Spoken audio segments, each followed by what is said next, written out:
Hello दोस्तों, एक बार फिर से आप सभी लोगों का बहुत बहुत स्वागत है आपके अपने यूट्यूब चैनल VAH एंटरटेनमेंट पे। दोस्तों, आज आ, अंग्रेजी ग्रामर की वीडियो सीरीज़ में मैं वर्ब को बताने जा रहा हूँ, वर्ब को पढ़ाने जा रहा हूँ।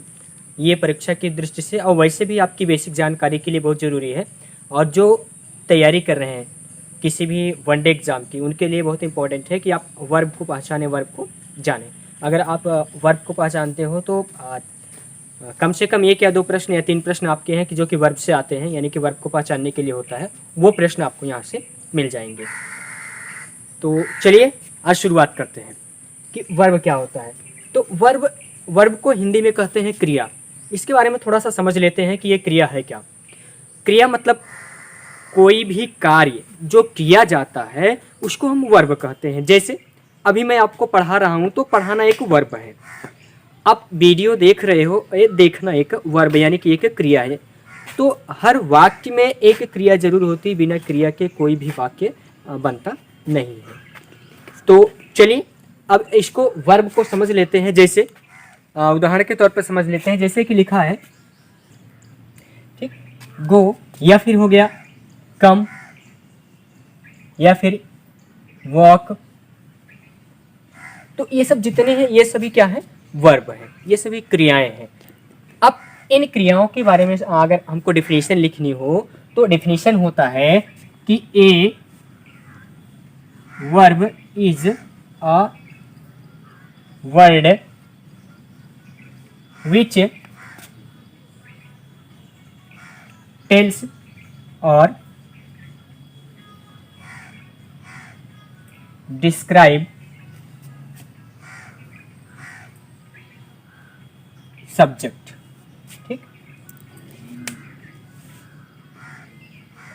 कट करो यार, गलती लिखी है।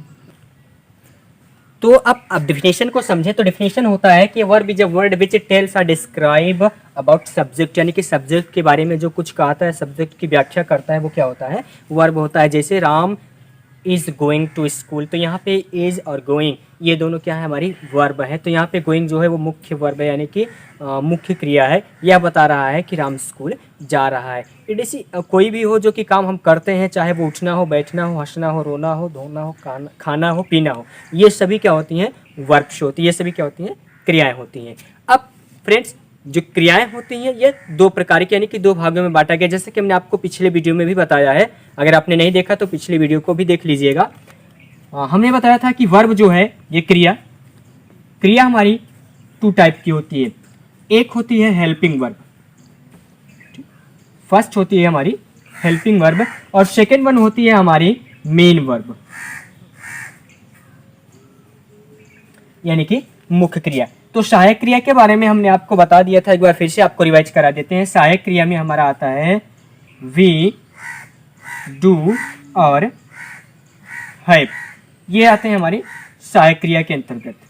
ठीक, अब मेन वर्ब की बात कर ले, मुख्य क्रिया की, तो मुख्य क्रिया के बारे में भी पिछले वीडियो में मैंने बताया था। ये जो वर्ड्स आते हैं, जो शब्द आते हैं, जैसे वो कम है, गो है, वॉक है, स्लीप है, जंप है, स्विम है, तो ये सब हमारे मेन वर्ब होते हैं, मुख्य क्रियाएं होती हैं। और यह मुख्य क्रिया दो तरह से लिखी जा सकती है। इसको लिखने का दो तरीका होता है। एक होता है ट्रांजिटिव वर्ब और दूसरा होता है इंट्रांजिटिव वर्ब। इंट्रांजिटिव वर्ब, ठीक। अब जो ट्रांजिटिव वर्ब होता है इसको कहते हैं सकर्मक क्रिया। ट्रांजिटिव वर्ब को कहते हैं सकर्मक क्रिया, ठीक। और इंट्रांजिटिव वर्ब को कहते हैं आकर्मक क्रिया। ये आकर्मक क्रिया होती है और ट्रांजिटिव वर्ब सकर्मक क्रिया होता है। अब आकर्मक क्रिया, सकर्मक क्रिया का डिफरेंस अगर हमको समझना हो तो ऐसे समझेंगे कि जिस क्रिया के अंत में या जिस क्रिया के साथ में कर्म होता है वो सकर्मक क्रिया होती है, और जिसके साथ में कर्म नहीं होता है वह आकर्मक क्रिया होती है। फॉर एग्जाम्पल जैसे समझ लेते हैं, जैसे हमने लिखा कि ही रन्स, ठीक, ही रन्स, ही यहाँ पे हमारा सब्जेक्ट है और रन्स हमारी वर्ब है, ठीक। अब यहाँ पे सब्जेक्ट और वर्ब है, लेकिन आप देखोगे तो इसमें ऑब्जेक्ट नहीं है, यानी कि इसमें कर्म नहीं है। तो ये जो क्रिया हुई यानी कि जो रन हुआ, इस रन को हम कहेंगे इंट्रांजिटिव वर्ब, यानी कि आकर्मक क्रिया, क्योंकि इसके साथ में कर्म नहीं जुड़ा है। लेकिन अगर इसी को मैं ऐसे लिखता कि ही रन्स इन फील्ड, अगर मैं ऐसे लिखता तो यहाँ पे ही रन्स इन फील्ड, तो जो इन फील्ड है ये हमारा है ऑब्जेक्ट, ये है हमारा ऑब्जेक्ट। अब इसी क्रिया को हम कहेंगे कि यह साकर्मक क्रिया है। कहने का मतलब कि एक ही क्रिया साकर्मक भी हो सकती है और एक ही क्रिया आकर्मक भी हो सकती है।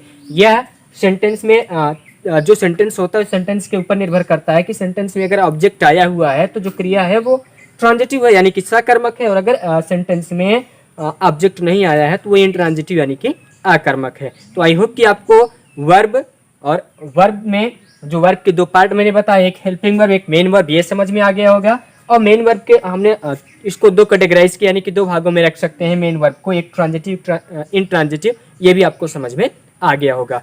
तो अब आपको करना क्या है कि आपको इस वीडियो को लाइक करना है, शेयर करना है, और हाँ, अगर आपने चैनल को सब्सक्राइब नहीं किया है तो सब्सक्राइब कर लीजिए, क्योंकि वीडियो सीरीज चल रही है और वीडियो सीरीज में मैं आपको पूरा का पूरा ग्रामर कंप्लीट पढ़ाऊंगा। चलिए अब देख लेते हैं कि सब्जेक्ट वर्ब एग्रीमेंट। अक्सर इसी में कन्फ्यूजन होती है, जो कॉम्पिटिटिव वाले होते हैं वो भी यही गलती करते हैं कि ये सब्जेक्ट वर्ब का एग्रीमेंट, एग्रीमेंट का मतलब क्या होता है, समझौता। समझौता में यहाँ पे क्या है कि हमको सब्जेक्ट और वर्ब को कैसे रखना है। अगर हम एक सेंटेंस बना रहे हैं तो सेंटेंस में सब्जेक्ट और वर्ब को एक साथ में कैसे रखते हैं। तो जैसे सिंगुलर, ठीक, यस मैंने लिखा है कि एस एस और पी पी, तो एस यानी कि सिंगुलर और पी यानी कि प्लूरल। सिंगुलर यानी कि एक वचन है, प्लूरल यानी कि बहुवचन। तो जो सिंगुलर है वो सिंगुलर के साथ में, यानी कि जो वर्ब होगी, जो क्रिया होगी, अगर हमारा सब्जेक्ट यानी कि अगर हमारा जो कर्ता है वह कर्ता यदि एक वचन का है तो उसके साथ में जब हम क्रिया लिखेंगे तो क्रिया भी उसके साथ में क्या लिखेंगे, एक वचन की। और अगर हमारा कर्ता बहुवचन है, कर्ता यदि बहुवचन का है तो इसके साथ में जो क्रिया होगी वो भी कौन सी होगी, बहुवचन की। अब भैया प्रॉब्लम ये है कि हम एक वचन बहुवचन ढूंढेंगे कहाँ से, किस जगह हम एक वचन ढूंढे कि कौन सी क्रिया एक वचन है। अब जैसे हम मैं जाता हूँ ये तो ठीक है, वह जाता है ये ठीक है, हम जाते हैं, तो सब अब सब्जेक्ट अलग अलग हो गया, लेकिन सबके लिए जाना क्रिया गो है। तो गो में कन्फ्यूजन होगी कि किसके साथ में क्या लगाएं। तो आपके जानकारी के लिए बता दूं कि जो भी क्रियाएं होती हैं, जो मुख्य क्रिया में जिसको मैंने बताया, वो क्रियाएं बहुवचन में होती हैं। ऑलरेडी वो बहुवचन में ही होती हैं, प्लूरल ही होती हैं। उनको हमको सिंगुलर बनाना पड़ता है। जैसे जब हम प्रेजेंट इंडेफिनिट टेंस लिखते हैं तो वहाँ पे सब्जेक्ट लिखते हैं, सब्जेक्ट के बाद में वर्ब और एस अथवा ई एस लिखते हैं। तो जो ए एस अथवा ई एस लगाते हैं ये इसीलिए लगाते हैं ताकि वर्ब एक वचन में, यानी कि जो हमारी क्रिया है वो क्रिया एक वचन की हो जाए, इसीलिए हम यहाँ पे एस अथवा ई एस लगाते हैं। बाकी ऑलरेडी ये तो बहुवचन में ही होती है। तो आई होप कि आपको समझ में आ गया होगा कि ये सिंगुलर टू सिंगुलर और प्लूरल टू प्लूरल है क्या। यानी कि अगर कर्ता हमारा एक वचन है तो क्रिया एक वचन करके लगानी है, और कर्ता बहुवचन है तो क्रिया भी बहुवचन की। Thank you. और हाँ, अब अगर वीडियो आपको पसंद आया है तो आप वीडियो को लाइक कीजिए और इसको अपने फ्रेंड्स के बीच में शेयर कीजिए। और अगर अभी तक आपने चैनल को सब्सक्राइब नहीं किया है तो भैया आप चैनल को सब्सक्राइब कर लीजिए, क्योंकि आपका जो एग्ज़ाम है वो एग्ज़ाम भी ऑनलाइन होगा, पढ़ाई भी ऑनलाइन होगी। तो आप चैनल को जल्दी से जल्दी सब्सक्राइब कर लीजिए।